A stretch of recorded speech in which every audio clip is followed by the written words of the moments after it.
well, Rosa's not a speaker that I really would like to follow, but she's definitely somebody that I like to share, a stage and work with.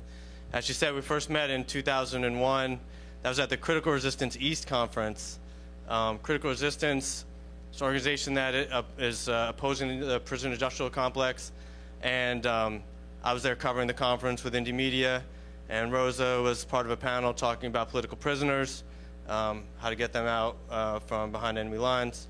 And she was the only person really at the whole conference who connected the issues at the conference to the 36 city council seats that were becoming vacant at the time through term limits, through the new term limits.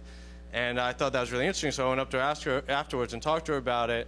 And she, we talked for a little bit, but she kind of held me at arm's length.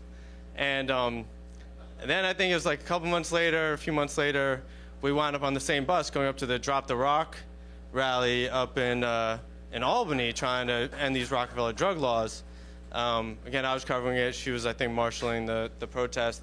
And she was like, okay, well, you're here a second time. I see, about the third time or fourth time we ran into each other. She was like, okay, I see that you're not going away, and, that you're serious, and you're here. And that, I think, is something about Rosa, that she doesn't want to deal with you if you're not real, if you're not committed, if you're not going to, be down for the long term. It's like she said, this is 1 year, this is right now, but what she's doing, what all of us in this room are doing, is about the future. It's about Alicia, as she said.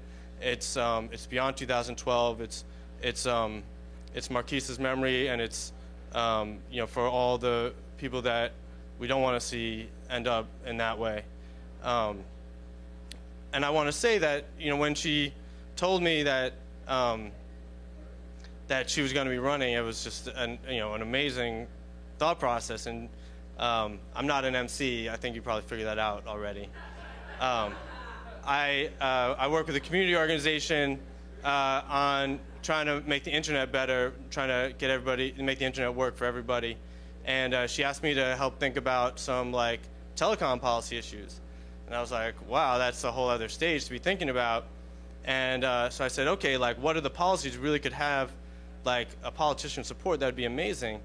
And I looked at Barack Obama's policies, and I was like, oh, actually, this guy's actually supporting, given the two choices of you can vote yes or no on the policies in D.C., this guy's voting the right way on just about all of them. And I was like, oh, that's really interesting. So we should just copy that? And then I realized no, because what he's talking about is what's on the table right now. And what's on the table right now is really limited. And to solve our problems, we need to go beyond what's on the table right now. We can't solve our problems with the two choices that those parties are giving us.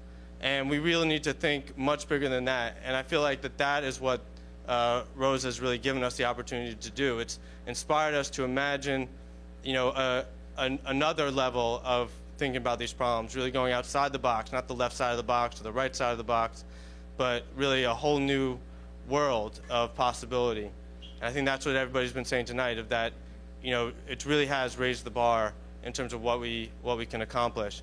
And, Rose, I feel like that's something that you've been doing for the 7 years that I've known you, really raising the bar of what we can accomplish, where we need to take this. And I'm excited to be with you here and to go with it to the future. And just to thank everybody who is here, thank Public Assembly, and thank you, everybody, for all the performers. Let's give it up for the performers tonight.